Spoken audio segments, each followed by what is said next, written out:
MLC అభ్యర్థి ఎంపికపై కూటమిలో గందరగోళం కొనసాగుతూనే ఉంది. కూటమి నేతలు పోటీపై ఇంకా ఒక నిర్ణయానికి రాలేకపోయారు. చంద్రబాబుతో జరిగిన భేటీలోనూ అభ్యర్థి ఎవరో తేల్చలేకపోయారు. అసలు కూటమి తరఫున అభ్యర్థి పోటీలో ఉంటారా ఉండరా అనే సందేహాలు వ్యక్తమవుతున్నాయి. ఉమ్మడి విశాఖ జిల్లా స్థానిక సంస్థల కోట ఎమ్మెల్సీ ఎన్నిక ఆసక్తికరంగా మారింది.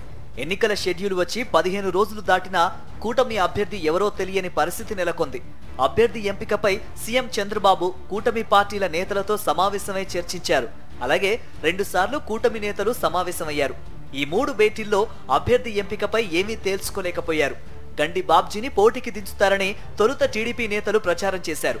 ఎన్నికల షెడ్యూల్ విడుదలయ్యాక పోటీలో తాను ఉండలేనంటూ గండి బాబ్జీ చేతులెత్తేశారు. మంగళవారంతో నామినేషన్ గడువు ముగుస్తుంది. అసలు ఎమ్మెల్సీ ఎన్నికల్లో కూటమి తరఫున అభ్యర్థి పోటీలో ఉంటారా ఉండరా అనే సందేహం కూటమి నేతలను వెంటాడుతోంది. వైఎస్ఆర్సీపీ ఎమ్మెల్సీ అభ్యర్థిగా ఇప్పటికే మాజీ మంత్రి బొత్స సత్యనారాయణను వైఎస్ జగన్ ప్రకటించారు. బొత్స ఎన్నికల ప్రచారాన్ని విస్తృతంగా నిర్వహిస్తున్నారు. నియోజకవర్గాల వారీగా జెడ్పీటీసీలు, ఎంపీటీసీలు, కౌన్సిలర్లతో సమావేశాలు నిర్వహించారు. జీవీఎంసీ కౌన్సిలర్లతోనూ భేటీ అయ్యారు. బొత్స సోమవారం నామినేషన్ దాఖలు చేయనున్నారు. ఇలా వైఎస్ఆర్సీపీ ఎమ్మెల్సీ ఎన్నికకు పూర్తిగా సన్నద్ధమైంది. కూటమి నాయకులు ఇంకా అభ్యర్థిని వెతుక్కునే పనిలో నిమగ్నమయ్యారు. అభ్యర్థి ఎంపికపై రోజుకో రకంగా మీడియాకు లీకులు ఇస్తూ కాలం గడుపుతున్నారు. ఒకసారి కేబినెట్ సమావేశంలో అభ్యర్థి ఎంపికపై తుది నిర్ణయం తీసుకుంటారని టీడీపీ నేతలు సమాచారం ఇచ్చారు. ఇంకోసారి టీడీపీ పొలిట్ బ్యూరో సమావేశంలో అభ్యర్థి ఎంపికపై నిర్ణయం ఉంటుందని తెలిపారు.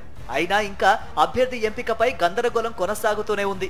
అభ్యర్థి ఎంపికపై కూటమి నాయకులు 2 గ్రూపులుగా చీలిపోయారని ప్రచారం జోరుగా జరుగుతోంది. మెజారిటీ నేతలు అభ్యర్థిని పోటీ పెట్టవద్దని సీఎం చంద్రబాబుపై ఒత్తిడి చేస్తున్నారని తెలుస్తోంది. ఎమ్మెల్సీ ఎన్నికల్లో 833 మంది ఓటు హక్కు వినియోగించుకోనున్నారు.